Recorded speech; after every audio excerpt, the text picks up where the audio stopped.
All right, hey everybody, it's John Barrows, J Barrows Consulting. Welcome to the first installment of Make It Happen Mondays. I'm online here with a few friends, just making sure, building the audience, got the tech team behind me. Let me just double check, make sure everything's good, and then we're gonna get going, all right?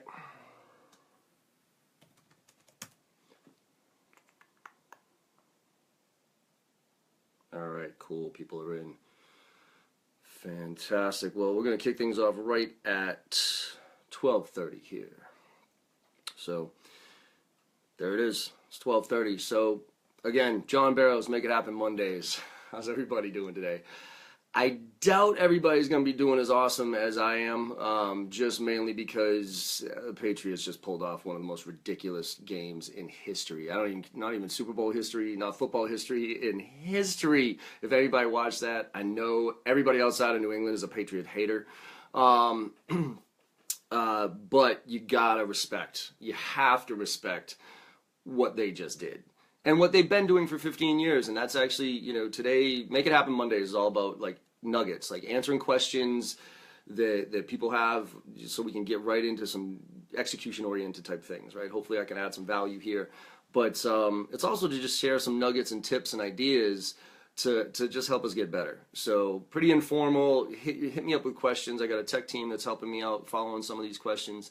But let's get going here. I mean, the thing, because I'll start it with the Patriot stuff, some learning lessons. One is just never give up. I mean, I'll have to say at halftime, I pretty much gave up. I was like, there ain't no way they're coming back from this. But then all of a sudden you kept with it and they just came back. And one of the posts I wrote a long time ago was about how sales is about momentum. A lot of things are about momentum. Is like when things are moving in the right direction, they seem to keep moving in the right direction, so you want to capitalize on that. But when things are moving in the wrong direction, you got to figure out a way to stop that. And in sales, that's like every deal. When you have a great call with a client, call up another one, because that momentum will carry through. That enthusiasm will carry through. When you're going south, when you're moving in the wrong direction, you got to stop it somehow and look for those small little things to try to move it in the other direction, right? Obviously, last night, all the momentum was with Atlanta for almost 3.5 quarters, but then you saw the calmness of Tom Brady, and they kept getting these little wins. It was first downs. They weren't trying to hit home runs, or they weren't trying to get touchdowns every single throw. It was, let's get a first down, let's get out of bounds, let's manage the clock, and they came back and they did it. So, needless to say, that's really what, to me, momentum is something. Right now, for instance, I'm on a pretty hot streak right now with sales because I keep prospecting every single day. I keep making sure that my pipeline is nice and full so that it can be easier for me when it comes to negotiations or discounts or anything like that. Because I always say I want to put myself in a position where I want your business. I don't need your business. And that's really what puts me in a good position is constant prospecting and keeping up on that momentum. Probably like sales is kind of like a train, right? It takes a while to get going and a while to slow down. I'm on that train right now, and I'm trying to help you guys get there too. So let's open it up for some questions. I'll keep throwing out little nuggets and tips and things throughout this. So hopefully for those people that aren't on live right now can actually, go back and get some value out of this at a later date. But I'm going to be doing this every Monday. I'm going to see if I'm actually looking at myself here. I'm going to be doing this every Monday at 12:30 East Coast time. And, I don't have a really huge Facebook following right now on my LinkedIn or on my Facebook page because I haven't really been trying to focus on that all that much. But I think this is a new medium. I mean, for those of you who saw my post last week, it's really about trying new stuff out. I mean, I got on Snapchat probably a month ago. Probably about 6 to 9 months ago. Didn't even know what it was, but heard Gary Vaynerchuk talking about how important it was to stay up on all this stuff. And so I started using it, and it ended up being a great way for me to interact with my audience and give them answers and really connect one-on-one from a coaching standpoint. And now I got like 4,000 people follow me on Snapchat. I'm still doing some stupid stuff on there. I really don't quite understand it, but I'm leveraging it. Same thing with Facebook Live, right? Facebook Live is something where you saw pop up on the screen probably 6 months ago. It's like all these people doing Facebook Live, and it was cool. So let's leverage it as a medium, see if it works. My goal is to try to add recurring value. Always trying to add recurring value to people on a regular basis, because I think if you add recurring value, then all of a sudden the relationships, the money, and everything else comes with it. So this is one of my attempts at trying to add value, even though probably I'm guessing not too many people are going to get on this one, because we started promoting it, but hopefully this will snowball into yet another way that we can engage and I can add value. So I got Philip here. Something. Thanks for the question, Philip. So Philip asked, John, if there's one piece of advice you could give to somebody, somebody at 22 or something like that, in their sales career, because I get a lot of this. A lot of people call me up, hey, John, you have a pretty successful career. Any advice? Now that I'm 41, which kind of sucks, but whatever. My number one, if I were to really look back on it, my number one piece of advice was to split test everything you do, right? So every time you're trying something, like I was just motoring through early on in my career. I just put my head down and I just worked. And I didn't really think about it too much. I didn't know much, so all I figured was, hey, I'm just going to work harder than everybody else. But if I thought about it with split testing and trying different things out and consciously taking that approach, I could have gotten a lot better, a lot faster. And when I say A/B split test, I mean, choose one thing and two solutions to that one thing, and then try 10 times this way, 10 times that way. So for instance, messaging. Say you're going after CMOs in the healthcare industry. Well, come up with two approaches to CMOs in the healthcare industry and make 20 phone calls to CMOs using this approach and message, and 20 calls using that message. See what happens. Emails. If you have one type of email that could go out to a group, like say 100 people, fit a certain profile, well, break that up into 25, 25, 25, 25 and see what happens, which ones get the higher yield. Objection handling. Same thing. We all get the same objections. Write them down. And then come up with two different approaches. And next 10 times it comes up, deal with it this way. Next 10 times, deal with it that way. That split test helps me figure out things a lot faster, and helps you make the job a lot more interesting too, right? Specifically if you're in inside sales, doing a lot of calls all day long. I mean, if you show up and just say, you know what, I'm going to make my 50 dials today or whatever it is, and just mow through the day, this is a brutal profession, and within 6 months you're going to want to be like, yeah, I don't want to do this anymore. But if every day you wake up and say, you know what do I want to work on today? How am I going to try something new? Then you can start playing around with things, right? So then it starts to become a lot more interesting, and again, you get better a lot faster. So Suzanne, thanks for joining. Looking for a break into some new industries. How do you prepare for a meeting pitch with a new client? It's an industry that's unfamiliar to yours. Hey, do your homework, right? I think we all need to be pretty, I think right now, quality over quantity is critical with where we are in the marketplace in general. And I'm going to go back to, I think a lot of us are in a dangerous spot right now in sales because marketing automation, all that stuff is starting to move upstream super fast, and consumers are just having way more access to information than they ever had before. And sales reps just keep going through the same things. They keep going through the motions, right? They blast out template emails. They make generic cold calls. They ask BANT questions and go through that, or they press play on demos. And, I go through, I can't tell you how many demos on a weekly basis from sales reps trying to sell me stuff, usually to sell to my clients, right? Sales tools and all that stuff. But, all of them sound exactly the same. So, hey, John, thanks so much for your time today. I really appreciate it. So we're going to go through like a 30-minute demo here. And if you have any questions as we go through it, let me know. Okay. And then they press play and just drone on for the next 30 minutes, going through slide by slide by slide by slide that they learned in boot camp, right? That they got their badge for, whoop-de-doo. And then, pause intermittently and say stuff like, hey, so does that make sense? Does that make sense? Nobody ever says no to that question. Usually when I used to ask that question, by the way, I would be asking myself. I'd be like, does that make sense? Because what I just said there, I don't really know what the hell I even said.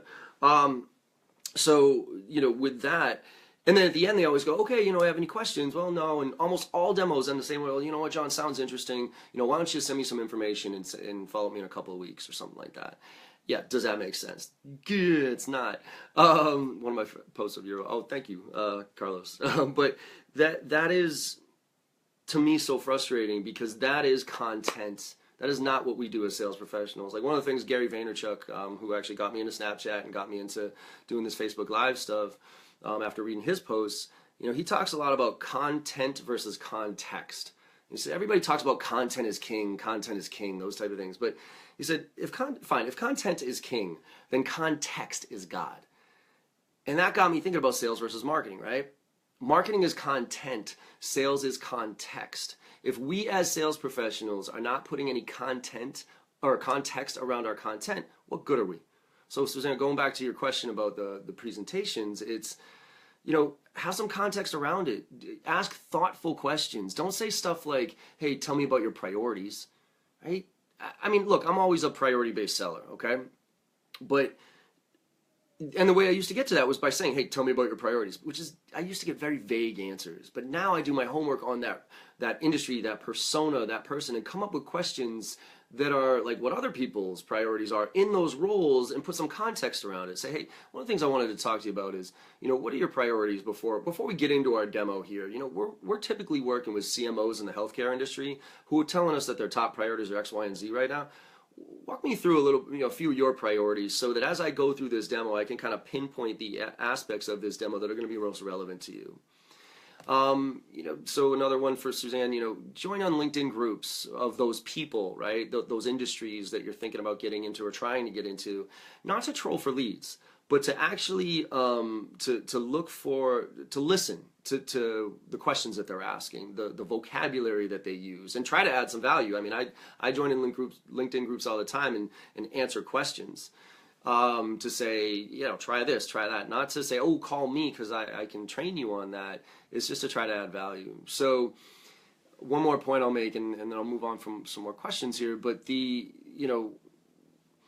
ability of sales reps to have a business acumen conversation, not just speeds and feeds or not just processes or sales techniques.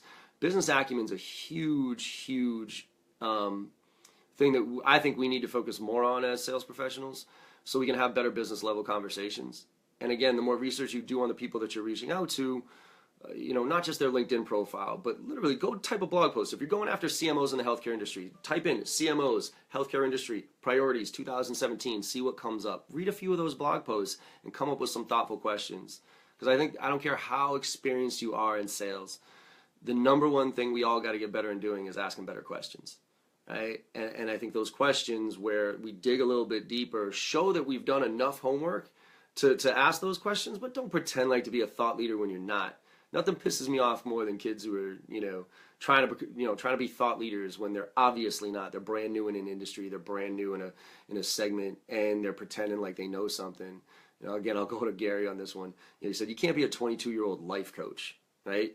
I mean, yeah, sure, maybe to a 10-year-old kid, right? But it's the same thing with thought leader. Like, you're just brand new into an industry. You're brand new into, whatever you're selling. Like, you're not a thought leader. So stop pretending like you are. But you can move in that direction.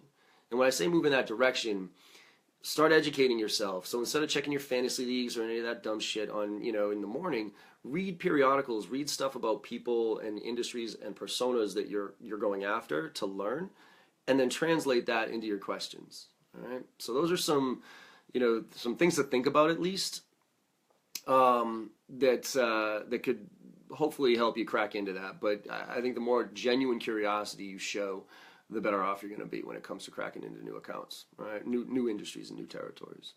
So I said there was another one. Let's see. We got Aaron, right? Yeah. Hey, what's up, Aaron? How you doing? Thanks for joining. So, what 3 pieces of information you must collect during the first meetings, calls with a prospect? So, during the qualification process, this is, it's a big one for me. Again, I'm going to go back to priority-based stuff. I found that 2 of the hardest things to do in sales in general are going over somebody's head without pissing somebody off, and creating urgency when it's seemingly not there, right? Because a lot of us, it's like, yeah, this sounds good, but I got a million other priorities that I got working on right now, so why don't we just put this to the bottom of the list? To me, if I can't, both of those problems, going over somebody's head without pissing them off and creating urgency when it's seemingly not there, both get addressed with something that I try, both with priorities. Because if I can really understand the top priorities of the company, let's put it this way, if you can't understand the top priorities, where the CEO stood up in the beginning of the year and said, these are the 3 things I'm trying to figure, that we as a business need to do this year to execute on our plan. If I can't tie my solution to 1 or 2 of those at least, good luck creating urgency. good luck, going over somebody's head to have that value-oriented conversation. So favorite way of going over somebody's head without pissing them off is ask them questions that they don't know the answers to. And a lot of that has to do with, saying, reading through priorities and those type of things, so I can ask those type of questions. Because if you don't know them, that's okay. I'm not trying to embarrass you or anything, but I really need to know what those are, so that, because you and I could waste a lot of time down here. Say I have a solution that I'm selling to you and you're below the power line. Well, we could waste a lot of time. You could be all in line with what, hey, John, this is definitely something we should do, whatever. But as we bubble this up top to go look for budget for it, if it's not crystal clear that to that person about the value connected to the priorities, then the likelihood of it happening is not high. That's why I need to know those. And by the way, I don't want to go over your head just to go over your head. Like, I want you to broker this conversation, right, with me, and I want you to be there. But I need that information. Same thing with creating urgency. Like, if you can't tap into somebody's priorities and really make that connection, urgency is, the only way you can manufacture it, right? You can manufacture with discounts and all that stuff, which is stupid. By the way, discounts, that's the saddest way of selling. Try to hold off on discounts as long as you possibly can. But anyways, so that's why those priorities are so important. And Aaron, to your question, are really, what are the three things? It's to really dig through that. And again, don't just go in and tell me about your priorities, but say, hey, you know what? I've been looking at you guys. I've been reading through your website. I noticed you're doing some really cool things here. We're also working with other people in your industry, and some of the main things they're dealing with this year, moving into 2017, are X, Y, and Z. Could you help me understand a little bit of that? And then again, that leads to the demo as well, because I want to do that first and then customize my demo based on those. I've always said, the top three priorities, those are the ones I'm paying attention to. Everything else I don't really care too much about, all right? So, Aaron, if there's three things, I would say, I don't want to go to BANT because I think BANT's crap, but I think the need is the biggest factor of BANT. Do they need this, and what are their priorities there? So if you could go through their priorities, timeline too is a critical one, because the toughest thing about closing, by the way, biggest problem with closing is that we're closing on our timeline, not theirs, right? So if you're closing on your timeline because you got to hit the end of the month, end of the quarter, end of the year, whatever it is, that's the worst thing about closing. That's why we call up end of the month. We've conditioned our prospects to expect that. That's why they wait. And so, I want to get you going before that. So timeline is important for me to understand what's that critical timeline. Why do you need this in place by that certain time? Because if there is a legitimate need for that, because it fits into your priorities, then I can back out of it and talk about how we need to get there, and then I can push. Right? We hear about challenger sale, we hear about thought leader, those type of things, and challenger sale is really about pushing somebody to challenging them, because you've done this a million times, they've maybe only done it once a year. So how do I push you?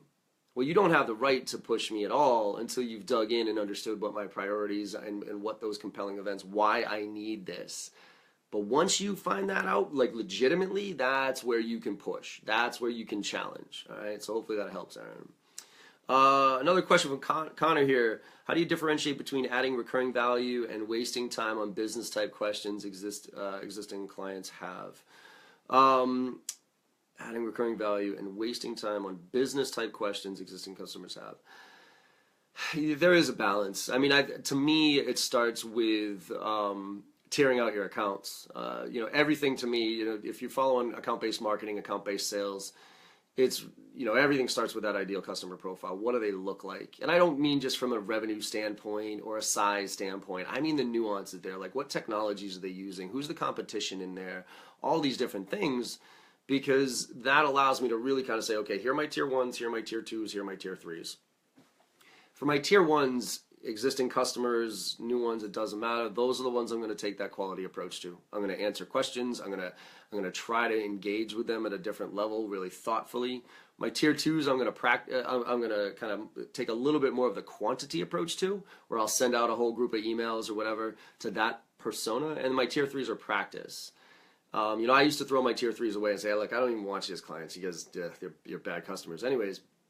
But now I love them, because anytime I'm trying something new, I run a list of my tier threes and I just try stuff. Right? I puke all over myself. Who cares? As long as I'm not doing anything offensive, I can kind of do whatever I want to do. So pricing, like if you're sick of discounting, for instance, and you have to practice holding your ground on discounting, well, get a bunch of tier 3s in your pipeline. When the pricing conversation comes up, just be like, hey, I just want to let you know the pricing is $20,000 and we don't discount. So I just want to make sure that we're clear with that up front. See what happens. Right? You're probably going to piss you're probably going to get people, whoa, all right, that's way more expensive. But then those are probably not going to be good customers anyways. So the more you practice on that, the better you're going to get with delivering it to a client, and you can move upstream to your tier 1s and tier 2s and tiers 1s. And so, when you talk about wasting time on business type questions existing clients have. Now, Connor, could you do me a favor and just clarify for me a little bit on that one? Because you mean the questions that they have that you're trying to help them from a business standpoint, and I'll answer it that way. Or let's see, hit next here. Yeah. Or are you talking about us asking them business-oriented questions is what I'm trying to understand. I'm going to move this up a little bit because I'm missing out on some questions. But yeah, so I'll take both, as Connor's potentially writing something there.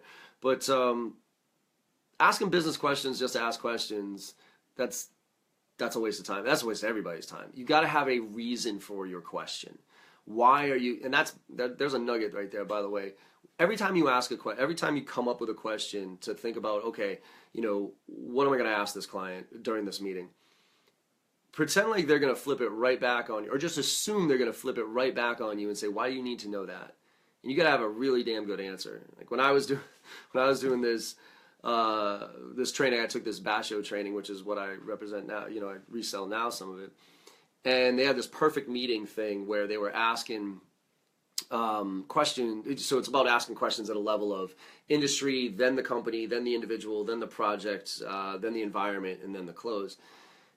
And, I'd never really thought about asking industry level questions, which is stuff like, you talk about where the industry is headed and you use that for a higher level engagement.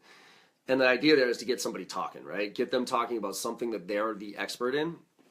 And so I was like, all right, cool, let me start doing this. So I wrote down my questions, and I had this first meeting with a CEO, and I straight up, I asked him this, what I thought was a really interesting question. And midway through that question, he kind of pauses, and he goes, wait a minute, why the hell do you need to know that? And I was like a deer in headlights. I was like, I don't know, because I want to get your temperature level up and get you talking about something that you were the expert in. I mean, that's literally what's in the back of my head when he asked me that question. I'm like, oh shit.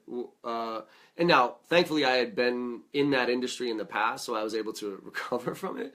But it hit me square in the teeth with, why do you need to know that? And you got to have a pretty damn good answer to it. So I think about not wasting time, don't, just make sure you're asking questions for the right reasons. And thoughtful reasons, stuff like tell me about your business in today's world is such a dumb thing to say, or tell me about your priorities. There's so much information out there. Ask contextual questions. Remember, context versus content. Put it in some context of why you're asking that question, and that hopefully will help really engage there. All right. So we got another one here. I'm going after Kevin. What's up, man? So what's your approach to when you have a deal about to close, but then the prospect goes MIA? Yeah, this is the whole gone dark one. This one pisses me off a lot because you had a really good relation, or you thought you did. The problem is a lot of times we had happy ears, where as sales reps we hear what we want to hear. We don't hear what actually is going on. So first and foremost, I want to kind of say, let's back up a little bit and say, how do we get to this point? One of my favorite nuggets of all time, by the way, and this will tie to the approach to addressing the gone dark, is what I call a summary email. This is one of my favorite nuggets, by the way. Write this one, star it, highlight it. I actually have it as a template in my email, where you and I have a conversation today, right? It's not that I'm lying to you. Say you're trying to sell to me. It's not that I'm lying to you. It's just that as soon as we get off the phone, my boss comes in and changes my priorities. Your competition comes in, starts talking to me about something different that gets me totally off track or whatever. So now, like 2 or 3 weeks later, you could be selling something that's completely irrelevant at this point. And for you to try to remind me what you and I had a conversation about 2 or 3 weeks ago, come on, give me a break. I barely remember what I said 5 minutes ago, forget about 5 days ago, all right? But if you have it documented and I've confirmed it, now you got something to hold me professionally accountable. So the way it works is this, like we have a conversation, And at the end of that conversation, by the way, you have to let them know it's coming, because if you don't let them know it's coming, the response rates drop pretty low. But you say, hey, you know what? Thanks so much for your time. I appreciate it. Some next steps and action items here. Before I go ahead and do all that, though, what I'm going to do is I'm going to briefly summarize what I was able to gain from our conversation today, and I'm going to send it over to you in a quick email. Could you do me a favor, take a look at it, and email me back to let me know if it's all accurate and if I missed anything? Right? So again, you got to let them know it's coming. And then once they email, then right after you get off the phone, take all your notes. Don't write a book here, right? This isn't a chance for you to reiterate your value proposition or anything like that. This is purely to confirm what you heard from them. So we all talk about active listening. How do you show active listening? Well, this is showing active listening. So then you say, okay, great talking to you today. Below brief summary was able to gain. Please email me back to let me know if it's all accurate and if I missed anything. Bullet points. Your current situation is this. Your timeline is this. Your priorities. Remember that question, Aaron? Timeline and priorities. Those are the two key factors there. And then, next steps, here's the other, here's the competition, here's your whatever. And then next steps, you're going to do this, I'm going to do that. And I send that to you. And I get a, yes, John, that's accurate. So now, say you and I have a conversation where we're supposed to talk on Friday, like kind of final decision or something like that. And Friday comes and goes, and lo and behold, you don't show up, right? Well, instead of Monday, touching base, checking in, seeing how the weekend went, did you watch that game? It was fantastic. Instead of that crap, you could just take that email and say, hey, John, send that email back to me and say, hey, John, not sure what happened on Friday. What's the best way to get 10 minutes back on your calendar so we can reset expectations based on what we both agreed upon here? So again, that nice way of keeping you professionally accountable, right? So now, but say you still flake, say you still don't know response, see you later. I take that same email and I'll make probably, so say that's Friday we were supposed to talk. Monday, I send that email. Tuesday, I might call you. Hey, you still interested? I'm not sure what happened. Let's get back on the calendar here. Wednesday, I'll take that same, do your typical follow-up, right? Like, hey, you still interested? Those type of things. And then probably about, I'd say, in less than 2 weeks after a committed follow-up date from the client, and after about 4 or 5 emails, and mind you, keep taking that summary email and replying all to it, so that they can see how many times you've reached out to them.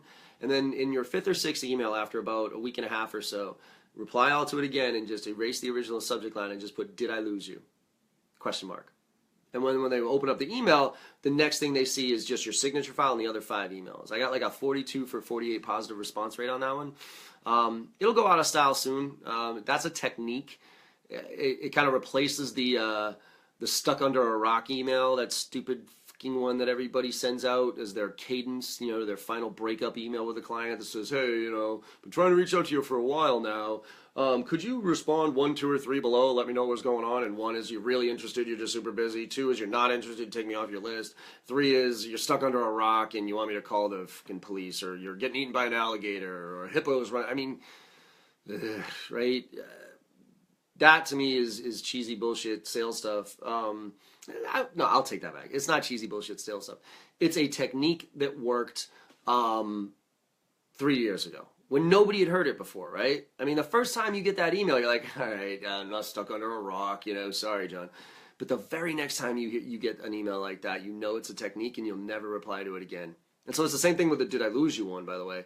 That's kind of this, like, right now it's working, but as soon as it gets out there and everybody starts sending did I lose you emails, it's going to be one of those things where it's like, all right, you know what, it ain't working anymore. So try that out, see if you can get people going.